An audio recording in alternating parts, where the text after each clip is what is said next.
Hello नमस्कार, मी सीमा तुमचं आणखीन एका नवीन ब्लॉग मध्ये स्वागत करते। आज मी तुम्हाला एक वेगळी ट्रिक्स देणार आहे।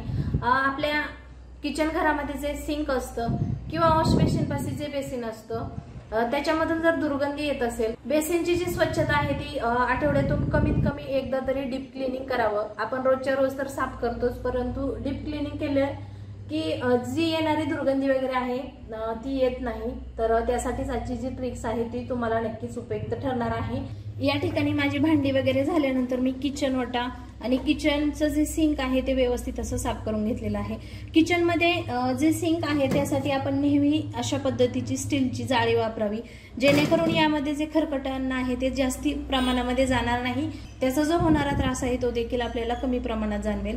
हे जे वॉश बेसिन आहे ते आपण भांडी वगैरे झाल्यानंतर सकाळ संध्याकाळ व्यवस्थित असं घासणीने घासून अशा पद्धतीचे जे स्क्रबर असतात याने आपण हे बेसिन वगैरे घासण्यासाठी सेपरेट स्क्रबर ठेवायचे आहेत आणि याने स्वच्छता करायची।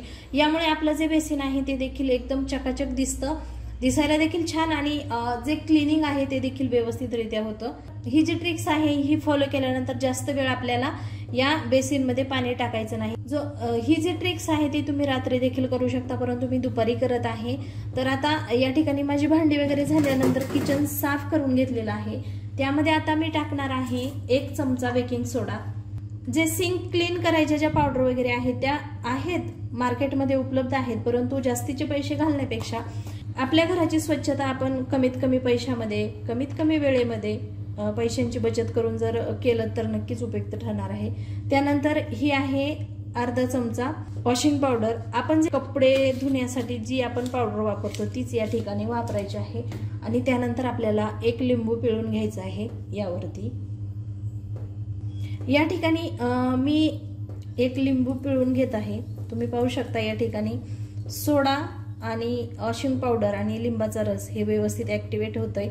जी काही पाईप मध्ये आपल्या घाण वगैरे असेल, जास्त वेळ ओलावा राहिल्यामुळे म्हणजे पावसाळ्यामध्ये बेसिंग मधून उबट अशा पद्धतीचा वास जो येत असतो ते कमी पाणी टाकल्यामुळे भांडी घासून झाल्यानंतर आपण स्वच्छ व्यवस्थित बेसिन न धुतल्यामुळे किंवा अति प्रमाणामध्ये आपल्या बेसिनच्या पाईप मध्ये खरकट अन्न पदार्थ गेल्यामुळे हे दुर्गंधी येत असते।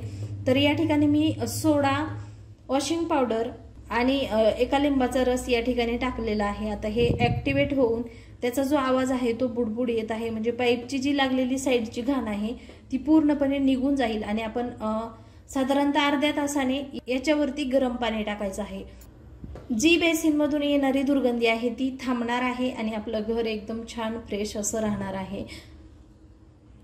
तर जर तुम्हाला ही ट्रिक्स आवडली तर व्हिडिओला लाईक, शेअर आणि चॅनलला सबस्क्राईब जरूर करा। तोपर्यंत धन्यवाद, बाय।